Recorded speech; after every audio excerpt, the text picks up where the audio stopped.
ऐसा जी, वो अपने आप को बचाने के लिए झूठे आरोप लगा रहे हैं मुझ पर झूठे आरोप लगाए जा रहे हैं, क्योंकि मैंने अपनी लाइफ में सबसे ज्यादा बर्दाश्त इनके साथ अपना जो रिश्ता बचाने के लिए किया है। इतना इससे ज्यादा बर्दाश्त शायद कोई लेडी नहीं कर सकती जितना मैंने बर्दाश्त किया है। मैं अपने माता पिता की इकलौती संतान हूँ। मेरे को बड़े नाजों से पाला मेरे माता पिता ने, ऐसा जैसे कि सभी लोग अपने बच्चों को पालते हैं, पोसते हैं, बड़ा करते हैं, लेकिन मैं एक लड़की हूँ। सबसे पहला आरोप तो उन्होंने मेरी माता पे ये लगा दिया कि दूसरी लड़की हुई तो ये रोई और इसकी माता रोई, तो मेरी माता क्यों रोएगी जी, मैं तो इकलौती लड़की हूँ। जब इकलौती लड़की को उन्होंने इतना इस लायक बना दिया पढ़ा लिखा के, तो वो इस तरह की हरकतें क्यों करेंगे। ये उनकी जो मनगढ़ंत कहानियां हैं।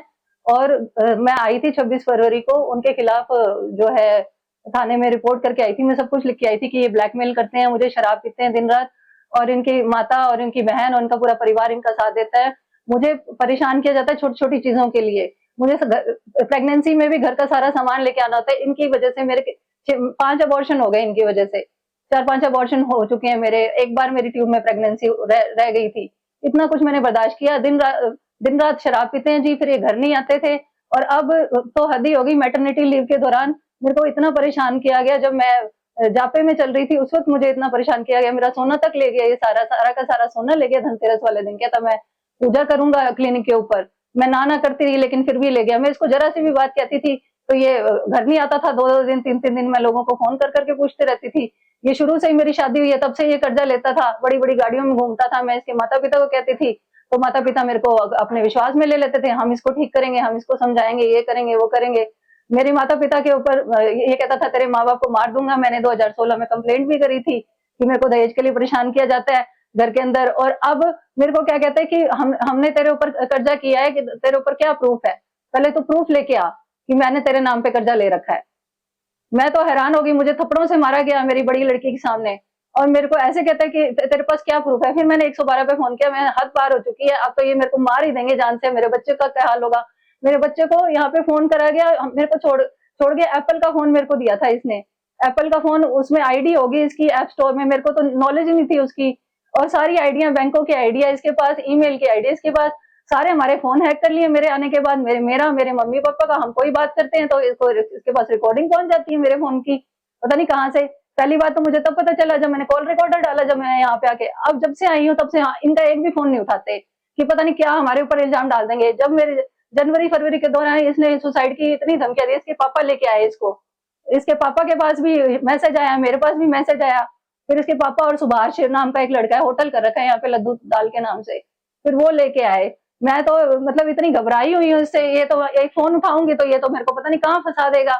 ये तो ब्लैकमेलर आदमी है। कहता था मैं क्लिनिक करता हूँ, वहां जाके सो जाता था, रात को चला जाता था वहां पे। क्या पता कितनी लड़कियों के साथ इसके संबंध है और क्या क्या करता है, मेरे को तो कुछ पता ही नहीं है इसके बारे में।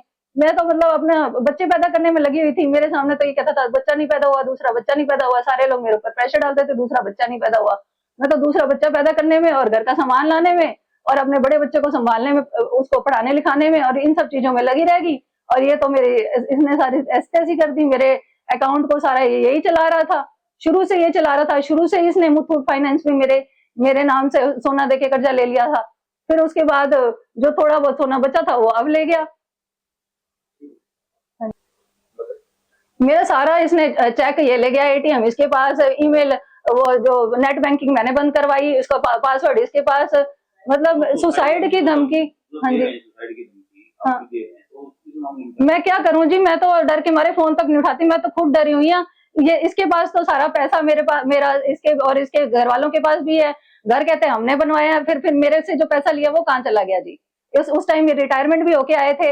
इन्होंने घर क्यों नहीं बनवाया, मैं ये पूछना चाहती हूँ इनसे, इन्होंने घर क्यों नहीं बनवाया। मेरी सारी सैलरी ये क्यों लेते थे।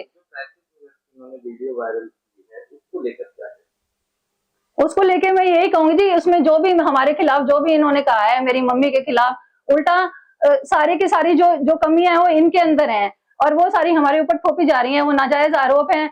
ये कहते हैं कि आदमियों के लिए वो होने चाहिए। मैंने इनके खिलाफ रिपोर्ट करके आई और उसके बाद मुझे कपड़े तक नहीं लेने दिए। इन लोगों ने ताला बंद कर लिया। उसकी वीडियो भी मेरे पास है, मैंने बनाई। इन्होंने, मैं और मेरी बेटी गए थे कपड़े लेने के लिए, ताला बंद कर लिया। मैंने 112 पे फोन किया, कितनी देर में तो पुलिस आई जी। और उसके बाद फिर पुलिस आई तो मेरे कपड़े मेरे को अंदर ही नहीं घुसने दिया इन्होंने। अच्छा, फिर 26 तारीख को मैं आई हूँ तो मार के कहते हैं कि पहले कहते हैं कि प्लाट क्यों नहीं बिकवाती अपने माँ बाप का, तेरा कर्जा है, तेरे नाम कर्जा है, वो उतारेंगे। या तू उतार। कर्जा उसने लिया था, कर्जा सारा उसने लिया।